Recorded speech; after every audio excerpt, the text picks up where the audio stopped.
আচ্ছা, মানুষের মনের মধ্যে জেগে ওঠা একটা প্রশ্ন যে সরকারি পরিষেবা ভালো নাকি কোম্পানি দ্বারা পরিচালিত পরিষেবা ভালো। তো এই প্রশ্নের উত্তর নিয়ে অনেক বিতর্ক থাকলেও আমরা একটা উদাহরণের মাধ্যমে কিন্তু এই প্রশ্নের উত্তরটার যাচাই করব, যেটার বিচার আপনারাই করবেন। আজকে আমি কথা বলবো বিএসএনএল কে নিয়ে।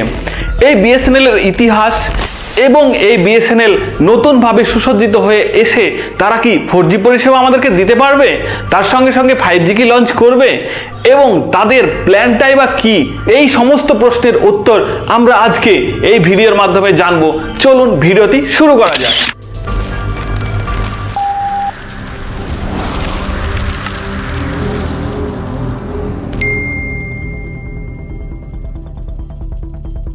সালাম, আদাব, নমস্কার বন্ধুরা, কেমন আছেন সবাই? আশা করি সবাই ভালো আছেন।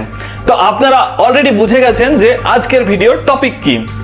তো বর্তমান যে দুর্মূল্যের বাজার, এই বাজারে প্রচুর মানুষের কিন্তু এই রিচার্জ করতে গিয়ে অনেক সমস্যায় পড়তে হচ্ছে। তো এখন আমরা তার বিকল্প হিসাবে সরকার পরিচালিত বিএসএনএল কে দেখছি।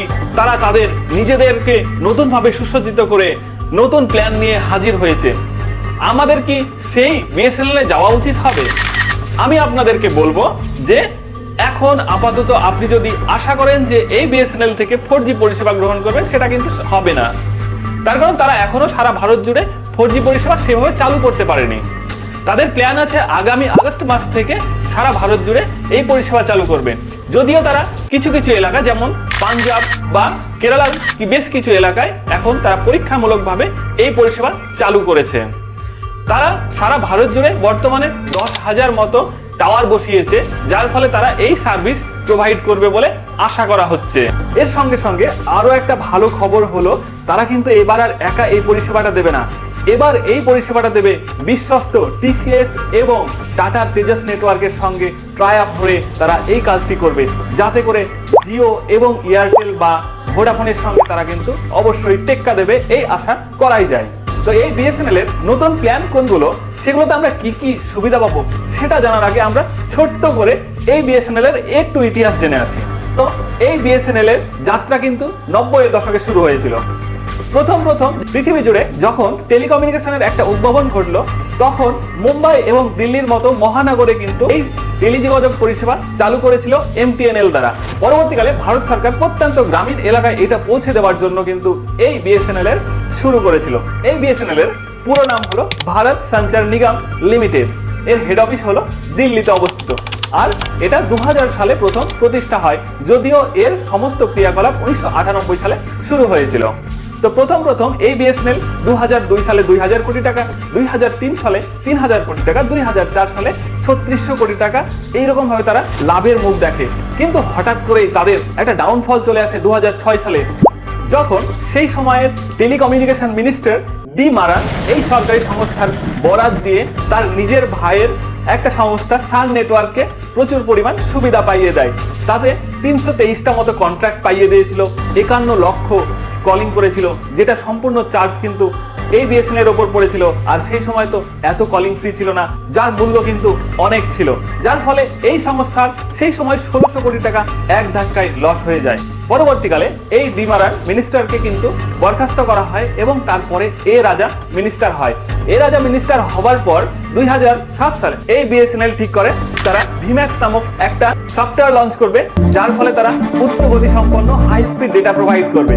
কিন্তু সেই সময় এ রাজা এই প্রপোজালটা রিজেক্ট করে দেয়, এটা বলে যে সেই সময় এই সরকার ঘনিষ্ঠ কিছু মানুষই কিন্তু এই টেন্ডারটি ভরেছিল। পরবর্তীকালে এই এ রাজাই 2010 সালে তার নিজের কাছের বন্ধুকে বিএসএনএল এর 2G স্পেকট্রাম সস্তায় বিক্রি করে দেয়, যার ফলে এই সংস্থা কিন্তু অনেক বড় ক্ষতির মুখে পড়ে এবং সেই সময় তাদের রেভিনিউ মোটামুটি 400 থেকে 450 কোটি টাকার মতো জেনারেট হতে থাকে।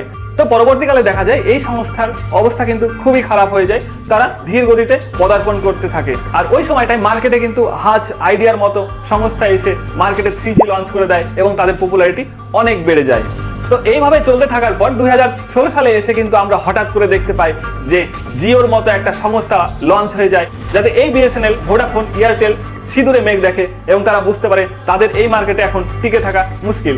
তার কারণ সেই সময় যে 250 টাকা প্রতি জিবি করে নেট খরচ ছিল, সেই খরচটা হঠাৎ করে 10 টাকার নিচে নেমে আসে এবং প্রত্যন্ত এলাকায় হাই স্পিড ডেটা পৌঁছে যায় মানুষের কাছে, যাতে মানুষ কিন্তু এই ইউটিউব চালানো শিখে নিয়েছিল। আর আপনারা যদি এই ইউটিউবে যদি আমার ভিডিওটা দেখে থাকেন, তাহলে অবশ্যই কিন্তু আমার এই চ্যানেলটিকে সাবস্ক্রাইব করবেন এবং লাইক করবেন এবং কমেন্ট করে আপনাদের মতামত কিন্তু জানাবেন। তো এই জিও লঞ্চ হওয়ার পর এদের এত হাই স্পিড ডেটা দেখে সমস্ত ভোক্তা ওই বিএসএনএল বা ভোডাফোন থেকে আস্তে আস্তে জিওতে সরে আসতে থাকে এবং বিএসএনএল এর মতো সংস্থা কিন্তু আরো তলানিতে চলে যায়, যাদের এখন রিভাইভ করা অনেক কঠিন হয়ে পড়ে এবং শেষ মুহূর্তে তাদের এই ঋণ গিয়ে থামে কিন্তু 1 লক্ষ কোটি টাকায়। এদিকে সরকার তো একটা মনোভাব নিয়েছিল যে সরকারের কাজ হলো গভর্ন করা, তাদের কাজ কোনো কোম্পানি চালানো নয়, তাই তারা এই দিক থেকে অতটা ভ্রুক্ষেপ দিয়েছিল না। সেই সময় এই বিএসএনএল এর অনেক কর্মকর্তাকে আমরা সরকারের নামে কথা বলতে দেখি, যেটা বর্তমান সরকারের নামে তারা অনেক কথা বলে। এমনকি আগের যে ইউপিএ সরকার ছিল, কংগ্রেস লেড গভর্নমেন্ট ছিল, সেই কংগ্রেস লেড গভর্নমেন্টও কিন্তু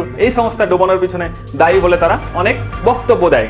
তো এইভাবে চলতে চলতে 2022 সালে এসে আমরা তখনকার টেলিকমিউনিকেশন মিনিস্টার অশ্বিনী বৈষ্ণবের নেতৃত্বে এই সরকার এই বিএসএনএল কে আবার তথ্য প্রযুক্তিগত দিক থেকে এগিয়ে তুলতে 1,60,000 কোটি টাকা মতো একটা প্যাকেজ তাদের নামে ঘোষণা করে, যাতে করে এই সংস্থা যেন আবার নতুন করে তাদের পরিষেবা চালু করতে পারে। তো তারপর থেকে এই সংস্থার লস অনেকটাই কমতে থাকে এবং তারা প্রফিটের মুখ দেখে।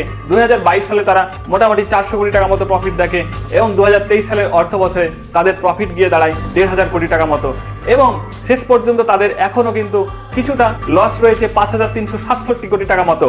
তো এই যে সংস্থা, যাদের কিন্তু একটা সময়ে প্রায় 90% গ্রাহক ছিল সারা ভারত জুড়ে, যেখানে তাদের সঙ্গে 12 কোটি মানুষ জুড়ে ছিল, সেই সংস্থার উপভোক্তা কিন্তু এখন গিয়ে তলানিতে ঠেকেছে।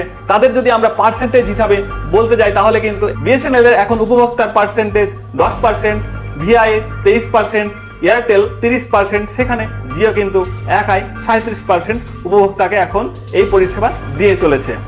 তো আমরা মোটামুটি ভাবে একটা এই বিএসএনএল এর সংক্ষিপ্ত ইতিহাস জানতে পারলাম। আমরা আশা করব আগামী দিনে এই বিএসএনএল নতুন করে তাদের যে প্ল্যান নিয়ে আসছে এবং প্রজেক্ট তৈরি করছে, তাতে তারা এগিয়ে যাবে এবং সাধারণ মানুষকে পরিষেবা দেবে। তো আমরা এখন ছোট্ট করে জেনে নিই যে তাদের কি কি নতুন রিচার্জ প্ল্যান নিয়ে আসছে। তাদের প্ল্যান 2399 টাকা রিচার্জ করলে 395 দিন ভ্যালিডিটি থাকবে এবং প্রত্যেক দিন 2 জিবি করে ডেটা পাওয়া যাবে। 1999 টাকা রিচার্জ করলে 365 দিনে 600 জিবি ডেটা পাওয়া যাবে। 997 টাকা রিচার্জ করলে 160 দিন পার ডে 2 জিবি করে ডেটা পাওয়া যাবে। 599 টাকা রিচার্জ করলে 84 দিন 3 জিবি পার ডে ডেটা পাওয়া যাবে। 347 টাকা রিচার্জ করলে 54 দিন প্রত্যেক দিন 2 জিবি করে ডেটা পাওয়া যাবে। 239 টাকা রিচার্জ করলে 45 দিন প্রত্যেক দিন 2 জিবি করে ডেটা পাওয়া যাবে। 199 টাকা রিচার্জ করলে 30 দিন প্রত্যেক দিন 2 জিবি করে ডেটা পাওয়া যাবে। 153 টাকা রিচার্জ করলে 26 দিন প্রত্যেক দিন 1 জিবি করে ডেটা পাওয়া যাবে এবং সবশেষে 118 টাকা রিচার্জ করলে 20 দিনে 10 জিবি ডেটা পাওয়া যাবে। তো এই সমস্ত জনপ্রিয় প্ল্যানগুলো তারা তাদের এক্স হ্যান্ডেল, যেটা টুইটার নামে পরিচিত ছিল, সেই টুইটারে প্রকাশিত করেছে। তো আশা করব এই ভিডিওর মাধ্যমে আপনারা বিএসএনএল এর আগের তথ্য এবং এখনকার তথ্য সবটাই জানতে পারলেন। তো ভিডিওটি শেষ করার আগে আপনারা অবশ্যই আমার এই চ্যানেলটিকে সাবস্ক্রাইব করবেন এবং লাইক এবং কমেন্ট করতে কিন্তু ভুলবেন না। চলুন দেখা হচ্ছে পরবর্তী ভিডিওতে।